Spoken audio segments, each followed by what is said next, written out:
Hey, hey, hey. Time for another Out of This World story from rSpace. Zombies are totally in right now, right?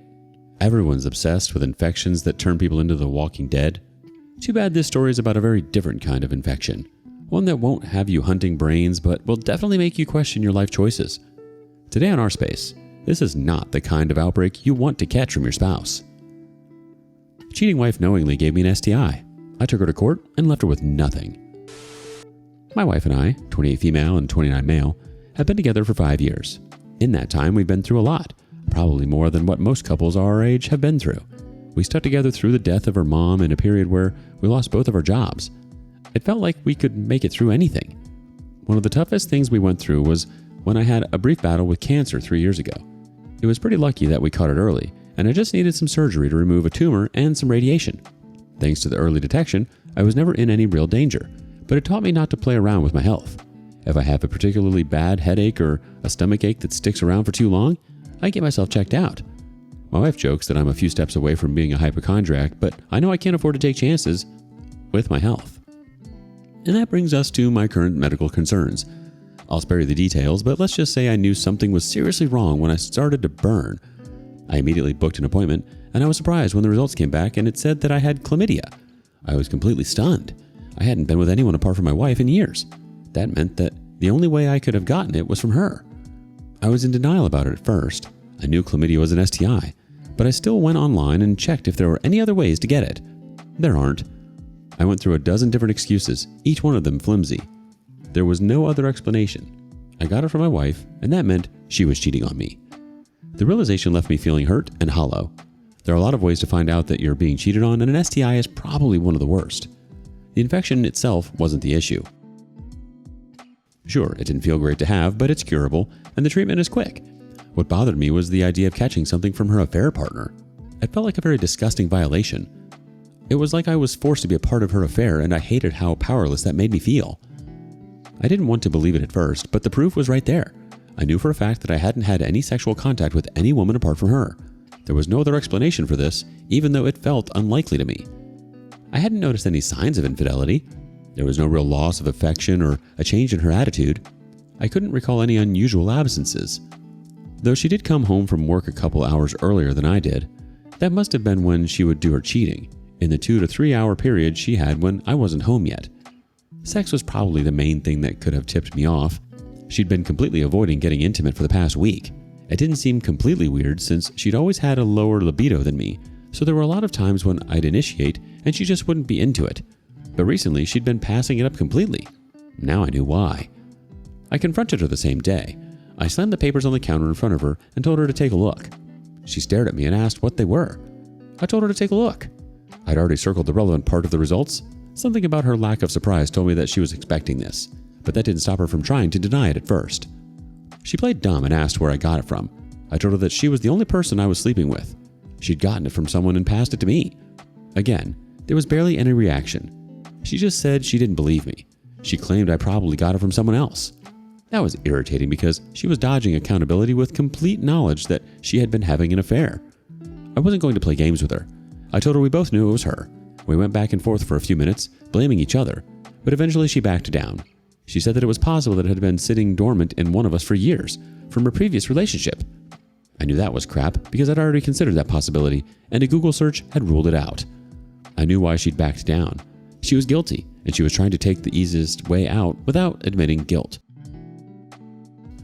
It was possible she had gotten it from her affair partner and didn't even know she had picked it up from him. I decided to let her go with her excuse, though.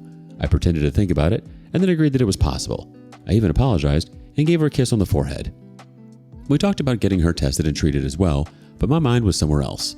Of course, I didn't believe her. I was trying to get her into a state of false security. If she thought I'd bought her story, it would be easier for me to catch her slipping up.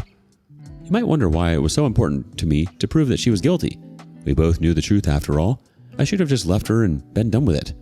What I was really concerned about was the narrative she could spin. If we both came out accusing the other of giving us an STI, it wasn't hard to imagine who people would believe. People are always ready to look at men as the villain when a relationship goes wrong. I wanted to get ahead of that. Besides, I needed some closure myself. I wanted to be completely sure she was cheating on me, and I wanted to know who the other guy was. It took a few days before I made my move. I wanted to go through her phone, but I wanted to wait until she was sure I wasn't suspicious anymore. I did my best to play the part of a trusting husband. I still hugged her, texted her throughout the day, and kissed her on the cheek and on the forehead. Luckily, sex was out of the question because I was still being treated. I definitely wouldn't have had it in me to fake any sexual interest in her anymore. When I felt enough time had passed, I went through her phone while she was asleep. She was a very heavy sleeper, and I could easily get in and out of bed without her moving a bit. I started off with her texts, looking for names that didn't seem familiar to me. The one that caught my attention was Drew. The name had no emoji beside it, which was weird because she put emojis beside all her friends' names. My name had 3 emojis beside it. The earliest message was dated to the day after I'd confronted her about the STI results. It read, "I think he actually believed it." The messages after that were cautious, sharing very little information. It was obvious what was going on. She deleted all of her messages as soon as I'd confronted her. Then they gave it a little time and started texting each other again when they thought I believed her. That was smart of her, since a lot of the cheating women that I've read here never get the chance to clean up their chat history. I made my suspicion clear before I had the chance to check her chats, and she did the smart thing by cleaning everything up. I felt like the messages were enough proof that there was something going on between them, but I wanted to leave no room for doubt. So I did some more looking around. She'd done her best to clean up after herself, but I had a feeling she would have been sloppy somewhere. I was right. So it was clear she wasn't as smart as I had originally thought. First, I checked the DMs of all her social media apps and came up with nothing. I found what I was looking for in her photo gallery. My wife had always been a huge photo person.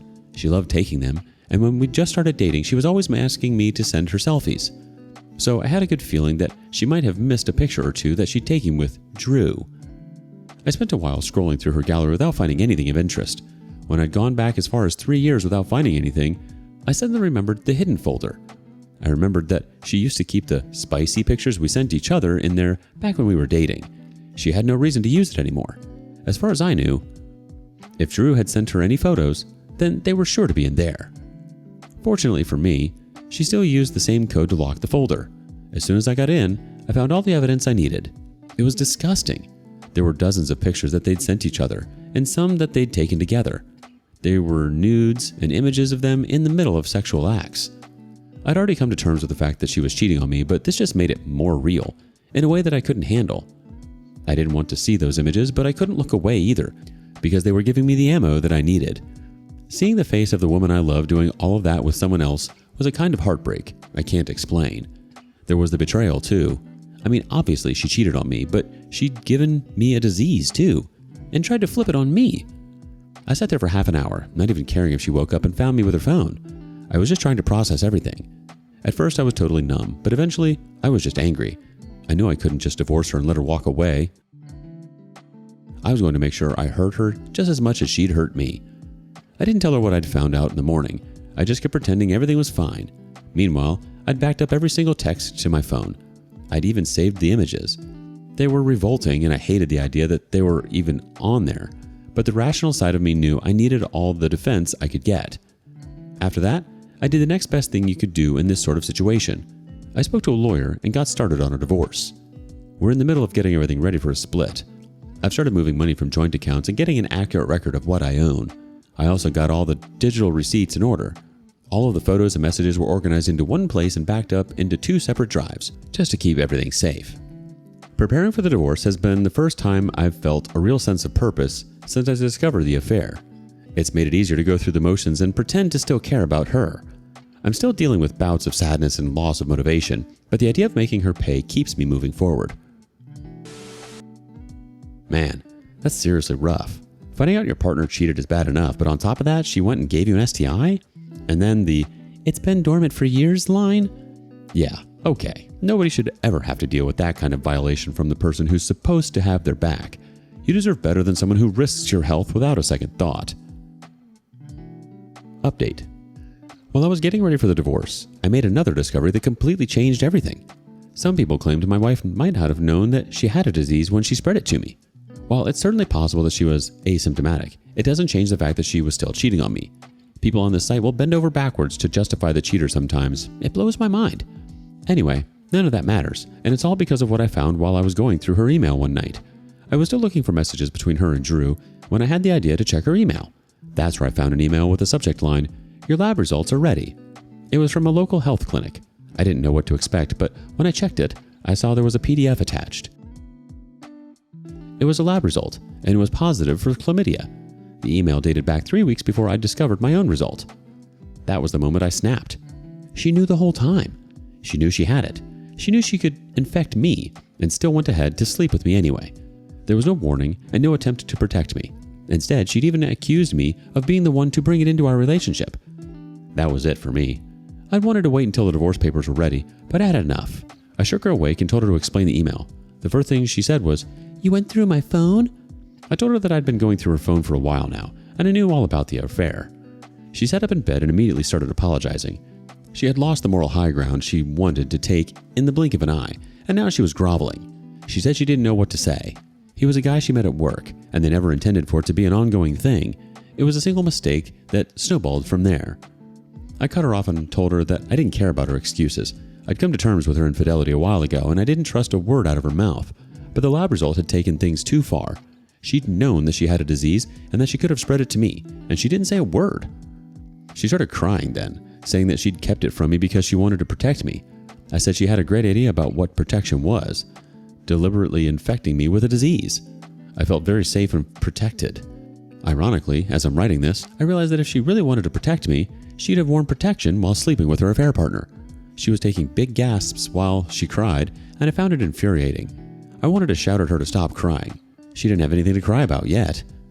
She said that she meant that she wanted to protect me from the knowledge of the affair. She knew that I would leave her if I found out. According to her, it was impossible to tell me. I started pacing around the room just to have a way to burn off all my anger. She didn't give a dang about protecting me. She meant she didn't want to admit the truth. After all, this was the same person who was gloating to her affair partner about how I had bought her story. I told her it was over. I was filing for divorce and she'd be served soon. I said she could leave the house in the morning if she wanted, but I wasn't going anywhere. Then I left her sobbing like a toddler and went to sleep in the spare room. I could still hear her crying, and 15 minutes later, she came knocking on the door, saying we need to work things out. I ignored her, and she stopped an hour later. When my lawyer saw the email, he told me it changed everything. He said he could use it to get spousal support off the table, and that I could also sue her for negligence for knowingly giving me an STI. All of that sounded great to me, so we got started on it. The divorce moved faster than I expected. My lawyer was wonderful. He was sharp, experienced, and sympathetic to what I was going through. When I told him I was still living in the same house as my wife, he advised having minimal contact with her in every way. He told me to only speak to her if it was completely necessary for the running of the house, and that I should avoid having any emotional reactions to anything she said. His advice was hard to follow, but I won't say it wasn't helpful. Shutting her out completely seemed to bother her even more than anything I could have said to her, and eventually she stopped trying to talk to me. When her court date came up, I was ready. I had all the evidence in order. The photos, messages, and most importantly, her lab results were all there. The moment the judge saw the dates on the STI tests, he realized that she'd knowingly exposed me to an infection, and the mood of the proceedings changed. Her lawyer looked uncomfortable the whole time. There was really no good defense for her. The best he could do was claim she was overwhelmed by the news and trying to protect her marriage. Nobody bought that. In the end, the court ruled overwhelmingly in my favor. Assets were more or less split equally, but she was denied spousal support. The negligence lawsuit went well for me too. Just like with the divorce, it wasn't hard to prove that she'd willingly let me get infected. She was ordered to pay my legal and medical fees, along with some money for emotional damages. My ex-wife was very unhappy with all of this. Not only had she lost any chance of alimony and the large amount of money she'd been ordered to pay me, but she'd also lost her job. She told me that her company had said the negligence suit reflected poorly on the organization, and they had to let her go. She's talking about suing them, but based on what my lawyer told me, she doesn't have a chance in hell. I think she knows it too, because she hasn't actually gone ahead with anything. She's been freaking out about losing everything, but I don't feel sorry for her. If she'd lost everything, it was only because she threw it away. She even told me that Drew was done with her. Maybe it was because she's no longer an easy lay, or maybe he just didn't want anything to do with her after finding out how the courts had taken a chunk out of her accounts. Either way, it didn't matter to me. I don't even believe her, to be honest. Would you blame me? Every other word out of her mouth is a lie. Moving on has been a process. I still feel sick sometimes when I think about what she did to me. She knows how seriously I take my health, and she still had no problem letting me get infected just because she wanted to cover her butt about her affair. It's hard to move on from that kind of betrayal, but I'm working on it one day at a time. I don't hear much from her anymore. Eventually, she stopped calling me when she realized that I had no regrets about how badly things had turned out for her. I'd call it a happy ending for me, all things considered. Yeah, my marriage is over and I had to go through with a very unpleasant disease, but I feel like I won. At least, I feel like this is the closest thing I could have had to victory in this kind of situation, and I'm okay with that. At least I have my health. Honestly, finding out she knew she had chlamydia and still slept with you without telling you? That's beyond betrayal. I get why you snapped when you saw that email. The fact she tried to gaslight you while hiding the truth just shows how little regard she had for you. Protecting you by keeping you in the dark while infecting you is some twisted logic. If she really cared, she would have been honest or at least taken precautions. Instead, she gambled with your health. Denying her spousal support and the negligence suit is the bare minimum she deserved. What do you think? Has your cheating spouse ever left you with a little parting gift? Share your stories with us below. And thank you for joining us today on rSpace. Be sure to like and subscribe and hit that notification bell so you don't miss out on our next video. Until next time.